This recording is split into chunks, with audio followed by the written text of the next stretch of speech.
Hello. Oh my god, I finally got around to doing another video.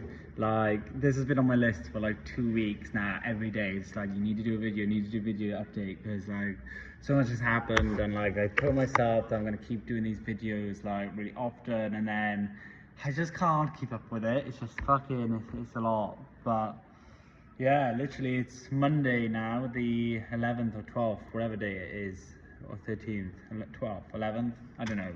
It's a Monday in May, but like what it is 3 weeks left of this residency. So 3 weeks today, I will be back in the UK. So it's literally just like, what the fuck? It's gone so quick. Oh, it feels like I've been ages like since I've been in the UK, but then at the same time out here it's gone so quick, so it's kind of like a weird mixture of time. But yeah, what's happened since I've last did a video? A lot.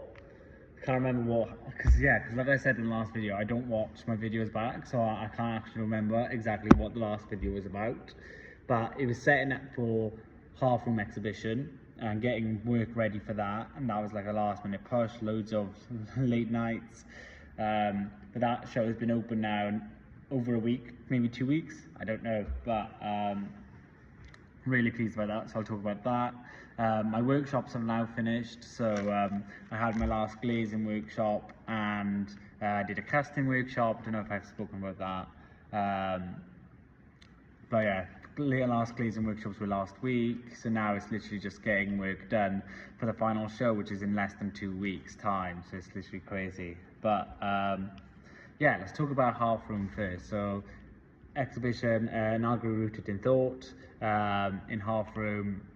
Really pleased with how it came together. Like, it's actually insane. Like, in terms of kind of just like the standard and the quality of mine, Amit and Margarita's work, to pull off like an exhibition that good in such a short amount of time. So basically it was like a month, and Margarita had some work which she brought from the UK, but majority of her work, nearly all the work that she showed in the exhibition, was new work as well as like my work, which was all new. So it's literally just like we pulled off like an incredible amount of work in the time, and then just inviting Amit to show. Amit is one of the kind of co-directors of SUP Taiwan, the Taiwan side of it.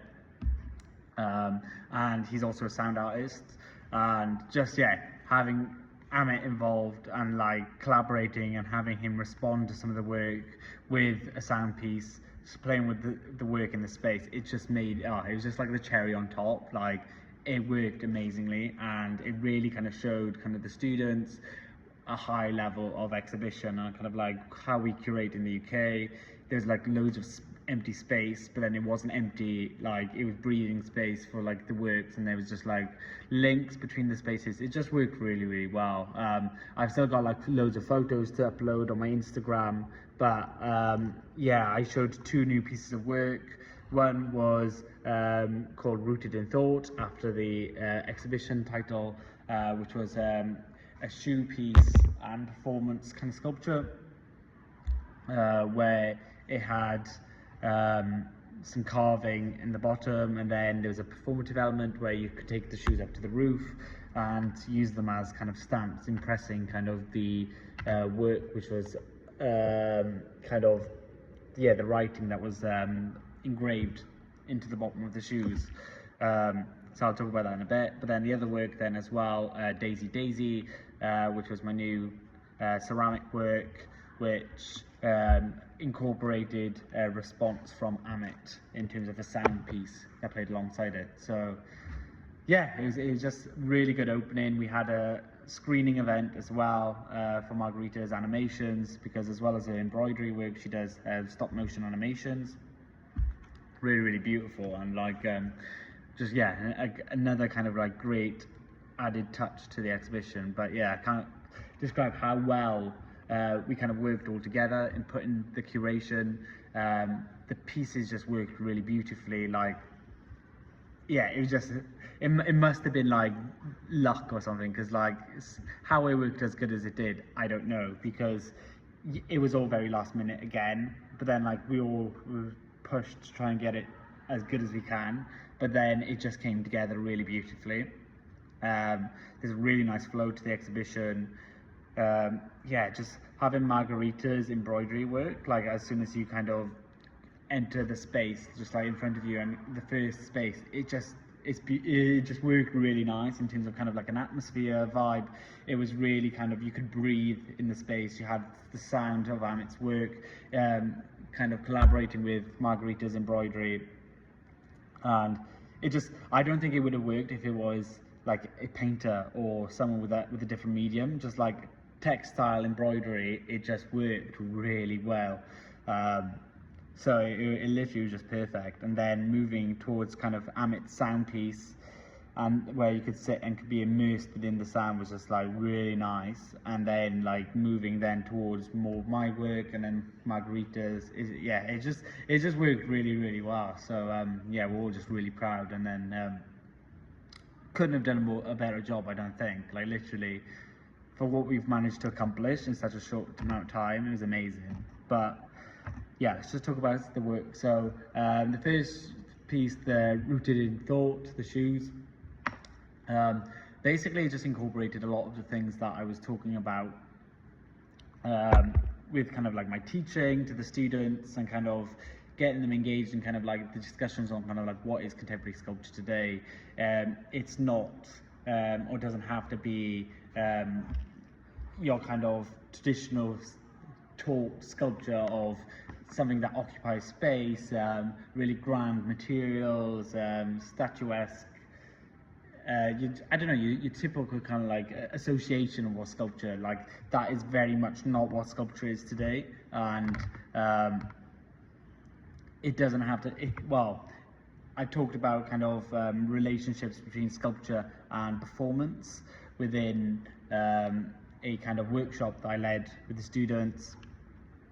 And then also talking about kind of permanence of sculpture and ephemeral sculptures, ephemeral, I think that's the word, ephemeral, sculptures that are temporary, don't last, or like change over time, and kind of just different types of sculpture, and kind of like how artists engage with it today, and kind of the involvement of different practices, and the kind of taking of skills, equipment and technology and processes from other mediums, and kind of combining it to create like a really interesting, sorry, I'm going back and forth because I'm trying to cut out the clay because I've got so much work to do. But yeah, basically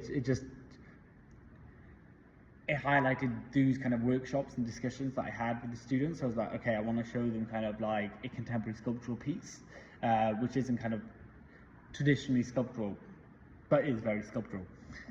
So yeah, so I was kind of just like looking at that, and then visiting a lot of museums, and really liking kind of like calligraphy, stamps, and we visited this really cool museum with as a school trip that I got invited on, and it visited this museum of like I don't know what it is. It's philosophy, but like it's not philosophy. Philanthropy or philology. I don't know. Something. Anyway, it was like archaeology and something that starts with P. But basically, it was like a load of kind of things that they've dug up from the ground, and then also commenting on calligraphy, carving. They had these really nice rubbings, which were from kind of like ruins, temples, pots, to kind of figure out language. And yeah, it was just like an insane museum. And like what I got from that trip was just like a lot of kind of writing.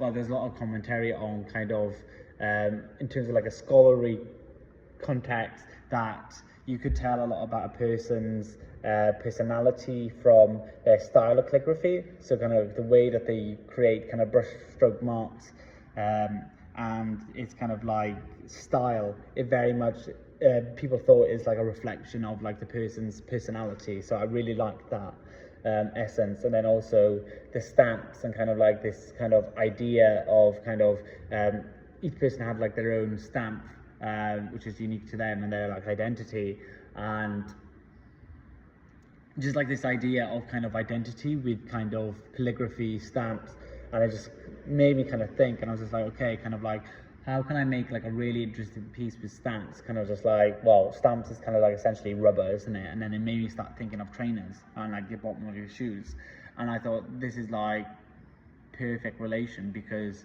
I'm talking about identity through kind of calligraphy, the style of writing, choice of vocabulary, and there's so much kind of rooted identity with kind of trainers and like shoes, so that I think that they're kind of one of the most kind of, I don't know, prolific, I don't even know, I'm using terms I don't even fucking know how to use them. So they're kind of like your standout kind of piece of like clothing item, which I feel really reflects someone's kind of identity and personality. People choose shoes to reflect kind of something that they like, or a style that they like, brands which they like relate to. So yeah, I think it just worked like really, really well to have trainers. And then you just had, my mind's gone blank now. What was I talking about? Trainers.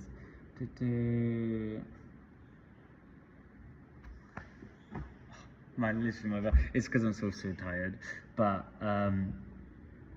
yeah, just kind of like the relationship with trainers and identity, and then also this relationship then trainers with class, that has like, trainers have such a high kind of like importance and significance within kind of social class in the UK. So it just kind of like, it's just the perfect kind of medium. And then I thought, well, a lot of the artworks I was seeing and the pieces of text, writing, it all had such kind of like a link to poetry. Everything was so poetic, and I was like, it'd be amazing and like really beautiful to kind of like write a poem on the bottom of a shoe, and then to reflect kind of like, I don't know, my thoughts or my feelings.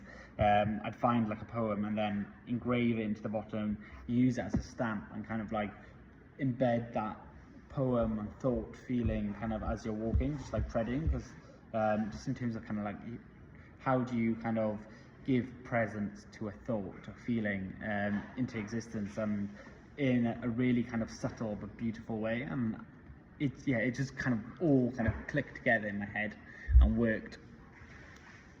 So yeah, it kind of, I had this idea and I was like, right, I know what I'm going to do. I'm going to find a contemporary poem in Mandarin about feeling lost, because I thought that was something that like loads of people kind of associate with. I don't feel that lost now, but to be completely honest, but like I do remember kind of like before this residency feeling incredibly lost and kind of like, what am I doing, kind of where do I need to go, what is my practice, how do I continue it in London, and kind of like, I don't know, it's just like loads of life just takes over, so you're just like really lost in terms of everything, and kind of like, am I doing something that I'm supposed to be doing? Is it meaningful enough for me? Because that's what I was really struggling with. I really enjoyed the work that I was doing, but I struggled to find meaning for it. It wasn't meaningful enough for me. It fulfilled some parts, but then it wasn't fulfilling enough. So it's kind of just like, okay, what is this meaningful part? And it's obviously it was my practice and engaging with students and developing discourse and showing work. So that was kind of what was meaning. But I was like, right, I really want to do a piece, find a poem which was about feeling lost by a contemporary poet. I thought that was really good to have something that's really contemporary, so people could associate with it, link to it. It wasn't too, because you got like your traditional poems and people just like roll their eyes, just like that's so basic and typical. I wanted something that was really nice, new, by someone who isn't that old poet. So I managed to find a poem engraved in the bottom, and I was like, right, I don't have enough time to do this properly, because I wanted loads of trainers.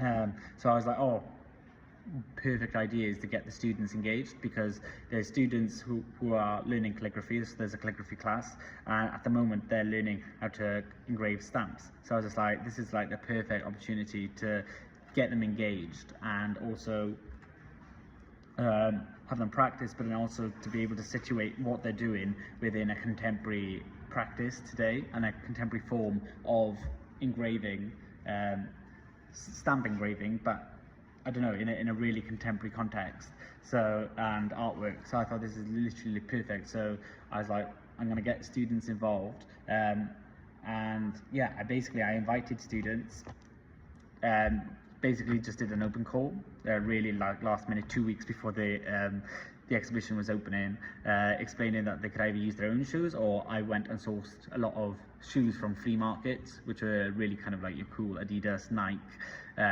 brands, just brands that like young people we associate with. I thought that was really important. And then I had like a diverse range, so they could either use shoes which they found which were their own shoes, or they could come take a pair of shoes that I got from the flea market. I obviously washed them, they were clean, but yeah, they could choose which shoe was their favorite, or kind of like that they resonated most with, and select that one. And then yeah, basically they had the task of engraving some writing onto the bottom. It was important for it to be writing rather than imagery, because linking to kind of like calligraphy style of writing and kind of how they engrave, I wanted it to be really personal to them. And but I gave them kind of like the open task of, it could be writing about anything, so it could be a poem like I did, or it could be a thought, a feeling, it could be a short piece of writing from a text or a book that they really like, or I wanted it just to be something that like they resonated with, which reflected them. It could be literally something really basic. I said keep it really simple, because the easier the text or the piece of writing, if it's even just one word, if it's the easier it is, the less complex, then the better the kind of the result we'll have with the print. So yeah, so I had like a load of different kind of responses. I think I had about 12 students involved, which was like really, really good. And like to get them just to be so engaged, so last minute, yeah, it was just amazing. And like really successful piece, like one of my favorites I think I've ever made. But yeah, I wanted to kind of then develop it further and have it into kind of like a performance piece, because this idea came along because there's a huge upstairs kind of rooftop of the gallery, which I wanted to use for the exhibition, because it was kind of just like, we can't leave it blank. It was really kind of yeah, we can't leave it blank. It's such a great space, and like to leave it blank for the exhibition would have been literally crazy. So I then decided, okay, we don't have time to occupy it with like a huge sculpture, so what we can do is like a smaller, well, either engage with it in a different way, a more interesting way. And I thought, well, why does it have to be a permanent sculpture? Why couldn't it be temporary, something that doesn't last, something that just exists over a certain amount of time, which led to kind of the performative element of like you treading the shoes on the top and leaving something on the surface. So yeah, that's kind of like where the idea came from. And then just thinking about well, material, that was the next big thing, because like I wanted something that was natural and that was either water based, and basically that something that would mark the surface and that would like be temporary and like erode over time, or kind of like evaporate over time. Something that was very temporary, that lasted, with kind of this idea of something that doesn't last, and kind of fleeting thoughts, fleeting emotions, fleeting kind of poetry that exists and then goes away. Just something very poetic about that anyway. But yeah, I was just kind of thinking about what material, and like I tried water and like different color ways of pigmenting the water with natural materials, but then it just wasn't working properly. But then suggested ideas, thinking, and then got Sam to ask this woman who did kind of like this natural botanic workshop with her and Margarita to, I basically asked them, can you have any suggestions, because I'm looking for kind of like a natural dye or ink, because I don't want something that's going to essentially mark the surface after the exhibition, or one which would be harmful to the environment if it goes into the environment. She suggested, why don't you just use mud? and I was just like, oh my god, like light bulb moment. Like, I've been using ceramic, like clay and ceramic, or this residency, and it's just like, why aren't I using kind of the material that I've been using all this time and displaying it in another format?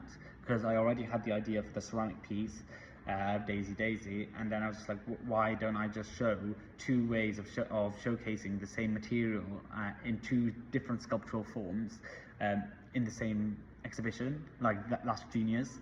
So yeah, so then I decided to, it was clay, which we were going to use to kind of impress. Wet clay, you'd basically stamp it in a tray, and then you'd walk it along the surface of the roof. And it worked okay. Some really good and some not so good, but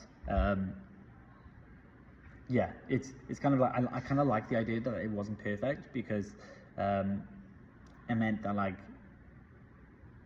I don't know, there's something just like something too, if it's too resolved, then it would have kind of just been like, okay, great, it worked, but like there's room to develop it next time. And then also this was so kind of experimental in the sense that, like, I didn't know what was going to happen or whether it'd work. So yeah, I'm just really pleased with how it turned out, and like how it wasn't so perfect. So like some of the words were letters and words were coming out, and then some weren't, some of the characters. So then it just added that added dimension of kind of just like obscurity, and kind of like things kind of like sometimes showing and then sometimes not. And it just was worked really well, and I really liked that it wasn't perfect. Because then it also showed the students that, like, an exhibition space is the perfect opportunity to take risks and to kind of experiment and use it as a testing ground. Don't be afraid for it to go wrong and for it not to work completely right, because then it gives you way more pointers to develop it further next time when you next show it, or you get happy mistakes or happy accidents that you weren't expecting. But yeah, I'll keep it at that. There's some photos of it on the thing. I need to upload some videos of it as well, and some more photos on my Instagram. But yeah, then the next piece was Daisy, which is a fired ceramic work unglazed, which was referencing kind of ideas of love and kind of like daisy picking, like the petals. So kind of like the love me not kind of idea. So I had this idea of like daisies before coming to Taiwan, but then I wasn't sure kind of how I was going to incorporate it within the work. But then all I know in my head I had was just like, I want to do a piece on daisies, daisy petals, daisies, referencing love me not, but I wasn't sure exactly how I was going to show it. And then we visited Half Room in the first week, and I was like, oh my god, like, this is where the daisy work is supposed to be, because they had a tatami mat room, and it's so secluded, like really beautiful room, and I was like, this is where it's going, and this is where I'm going to have it. Like, this is the perfect like spot for this work. So yeah, so I was just like that, and then it just like clicked in my head again, and it was just like, I want to do like piles of petals just like scattered around the place, and making kind of like a sculptural installation within the room. So yeah, so that was the idea. It was kind of just like, the original idea was love, ideas of kind of excess, and kind of just like I don't know, there's kind of like a duality to the piles. So I wanted it to kind of represent kind of like tragic and kind of like my love life, just like continuously waiting and no luck of love, and kind of just like, it's quite sad. It's just like, when you look at it, it's quite I don't know, you feel sorry for it, but then there's also kind of like that duality in a sense. There's like I don't know, the perseverance of it, and just like that idea of just like even though there's like loads of unluck so far and unsuccessfulness, there's still that kind of optimism and that hope for success and for love. So it's kind of just like, yes, there's like loads of petals and it's quite tragic, but there's still that idea that there will be love and that it will come. So that was kind of like the idea, but again, I left the sculpture up to kind of like open interpretation in a sense. I wanted it people to be able to kind of feel and think wherever they wanted from the work. So the initial idea I created from it was love, but yeah, it was basically people could get wherever they wanted to feel from it. And it was very much looking at also the idea of plucking petals from a flower, and that kind of repetitive action, like it's quite meditative. It's just like, yeah, it's very repetitive, and it's very kind of like thought based, and like you're in your thoughts kind of like whilst you're doing it, or like you're escaping your consciousness. And it's very kind of like, I don't know, like Buddhist in kind of like practice, but yeah, I kind of just like, I really like that idea. And it's very kind of, again, subtle and beautifully kind of delicate, yet powerful. So yeah, so I had this idea for the work, and then we had the idea to involve Amit within the show. And I wanted him, I set him basically the challenge. I was like, okay, I want you to respond to that piece. I want it to be a response using, I restricted him to using sound work, which he already had. So I was like, I don't want you to make a new piece. I want you to go through your library and kind of choose a piece of work. This is the work that I'm going to be showing. This is what it's about. But just looking at the work, what is it that like you respond to? And we had a few kind of like, he had the initial idea, which is what we went for in the end, but like he didn't went for it for some reason, and like he went for these other ideas which he thought would work, and it just didn't work that well. I thought it wasn't complementing it as much as I thought it was going to, and then I got him to finally try his initial idea, which was amazing, is what we went for, and it was just like such a powerful piece. So the sound piece that's playing in the room is a work he made in collaboration with a poet. Basically, it's a poem spoken in Hindi, which documented kind of his grandmother's I don't know how to say it, like not struggle with dementia, but like basically diagnosis, that's it. His grandmother got diagnosed with dementia, and so there's this poem about kind of her life and how she moved to live with her husband at the age of 16 from her hometown. Then she moved to the UK, leaving her home soil, and then again losing identity in the form of kind of dementia. So it's very much kind of like this idea of losing yourself continuously, but then and losing your sense of who you are, and then then losing it kind of like the worst way possible with dementia, and kind of completely losing one's sense of yourself. And I just thought it worked beautifully. Kind of just like the idea of it being a poem, just like, again, there's like this underlying sense of poetry throughout all the work, and I thought this is really beautiful and like perfect. Then just the idea of kind of the work reflecting kind of this idea of losing yourself with dementia, and kind of like the petals kind of, I don't know, just like losing oneself, like a little part of yourself continuously, and it's like slowly eroding. This beauty and delicacy is just kind of being plucked, and the fragility of kind of life. It just worked incredibly well, and like yeah, there's so much I can talk about with it, but I'm already on nearly 30 minutes, so just a really beautiful piece. And then it was so clever the way that he's done it as well. Amit, he made it so then basically there was a microphone in the room which picked up the sound. So if there was any sound within the space or people talking, then the poem would be spoken louder. And then when there was quiet in the room, then the poem would quiet down to almost a silence. And then, so basically it'd go up and down in volume depending on the volume in the room.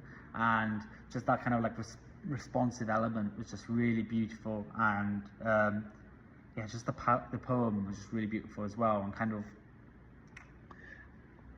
people were saying just like, oh, we don't really understand kind of like what the poem is about because it's in Hindi, like we can't understand it in terms of language. And I kind of like told people that like that's not the point. Like, yes, you may want to know what it's about, and we could potentially share with you what the poem actually says in terms of translation, but we've given you kind of like the, what's it called, a brief background of kind of what the piece is about. So it's very much now about, you don't understand what is being said, but you can feel and hear kind of from the piece emotion and kind of what is its relationship to the work. Just like that, I think, is the interesting bit. Like, beyond language, you don't need to be able to understand what is being said, but you can feel it through kind of the sound, the way that it interacts with the piece and in the room, and kind of just like, yeah, it just worked really well. And then kind of in the space, I had 2 wooden stools situated amongst kind of like the pile of daisy petals, and it just worked incredibly well in kind of situating the sound in terms of kind of like it feeling more of a conversation that was being happening within in the room and the space. But yeah, really successful piece again. I'm really pleased, really chuffed. Like, somehow I managed to do 2 successful pieces on this residency, so I'm really pleased.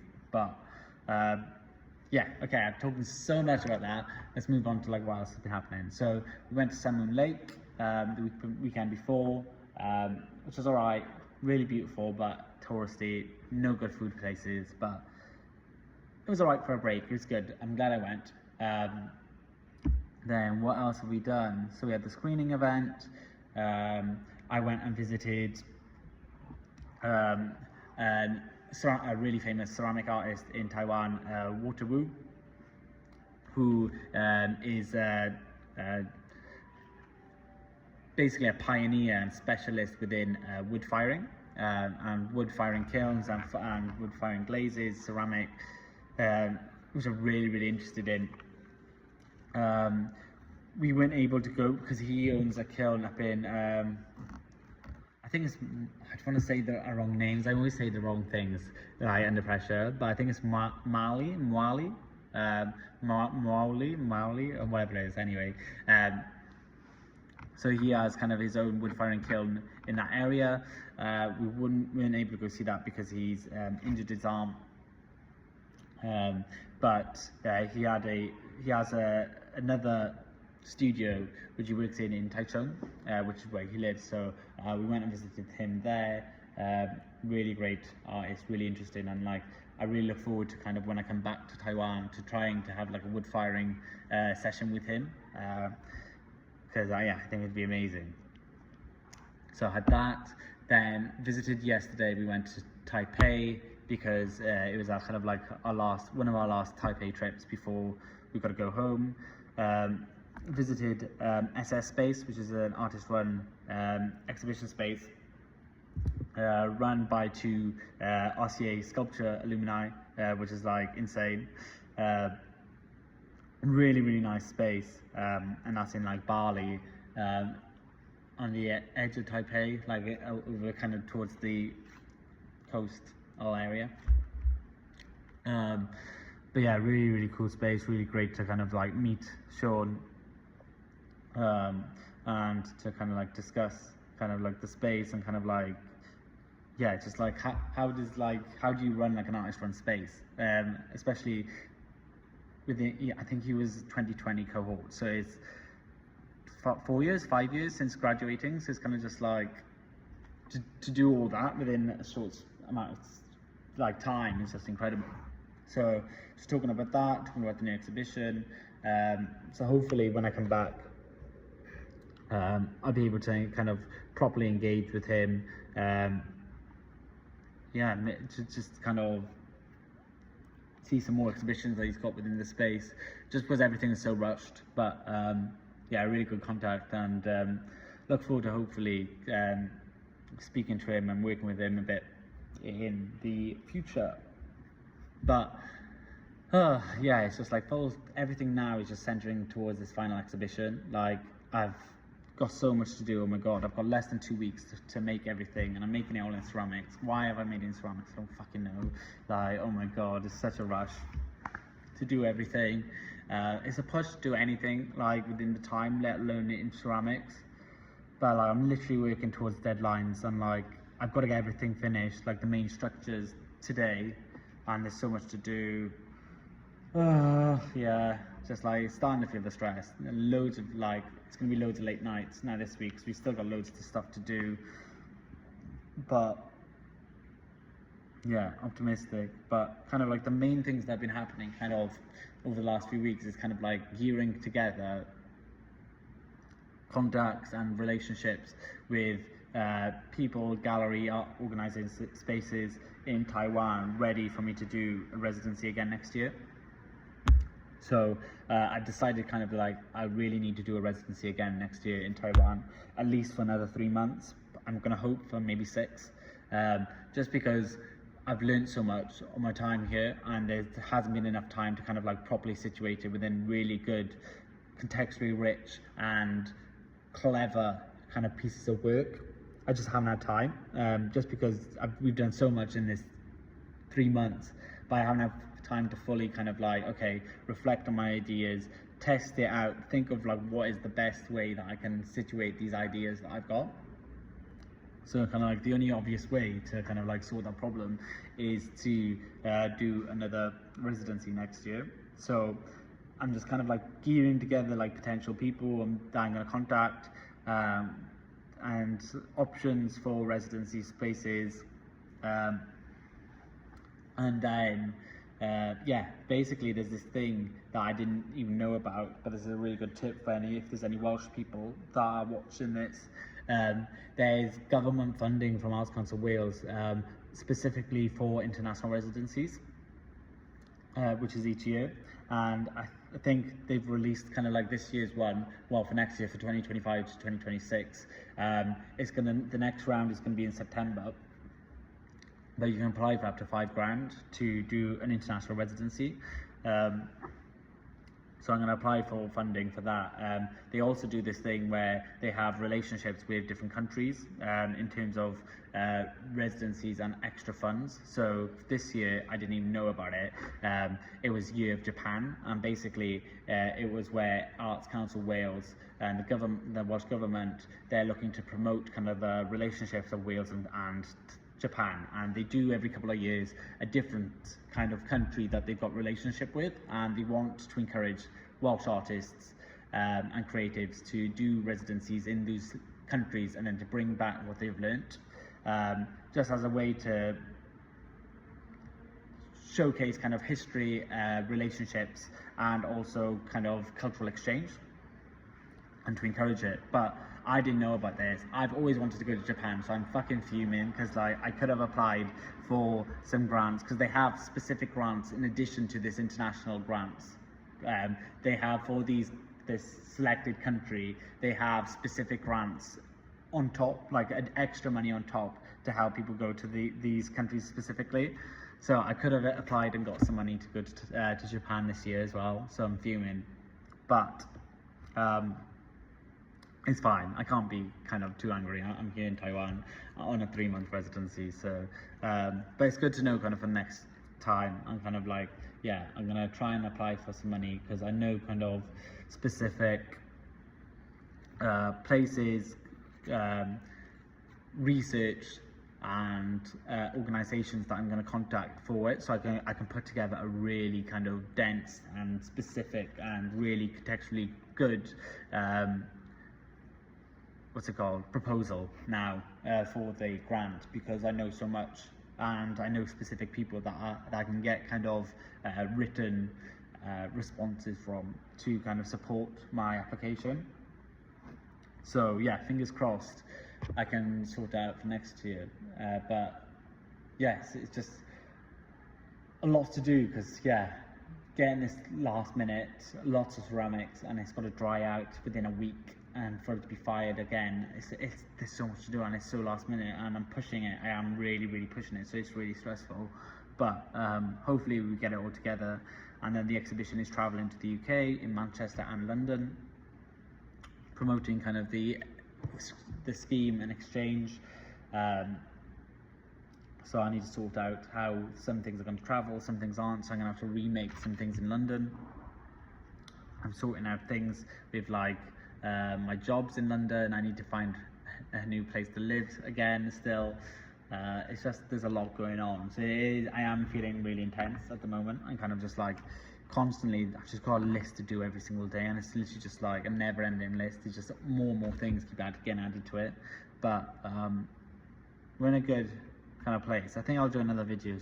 I keep saying this, I'll do another video shortly, and then I just don't do it for another 2 weeks, but I'll do another video because this is really long and there's so much still to do. I'll probably think of things that I've done or that I want to talk about in the next video, but I'm just busy. I've got loads to do this week. This week is the intense week. Like, everything needs to be done either by today or by Wednesday latest, so then I can spend the rest of the days letting it dry out and also hair drying it to give it extra dryness, like to help remove any moisture so that it doesn't blow up in the kiln. But yeah, I feel like the story of my life is just like everything's so last minute and we're just pushing because I'm trying to make good work, and like, again, it's just I don't think I've got time to make the properly good work that I know I can make, but making any work is better than no work, so we'll see how it comes out. But yeah, that's one of the things I'm working on. It's just like one of these plastic crates that they use in like the markets, because I'll do another video in the next few days about the final show, what my plans are, what I'm doing. But yeah, it's just, I can do it so much better if I had time, but I don't have time, so it's kind of just like, I kind of like how rough it is, because it's kind of just like, this is what I can do within the time. I don't have time to kind of concentrate to make it really fine and beautiful, but there's still a beautifulness to the roughness of it, so we'll see. It's gonna have to do because we have no time and I need to show something. So yeah, just busy, really busy. Shitting myself for coming back to the UK because there's so much I still need to sort out, but yeah, that's it for today. I'm gonna keep it at that. Alright, well, yeah, just busy as always, and yeah, I'll do another video soon. Bye.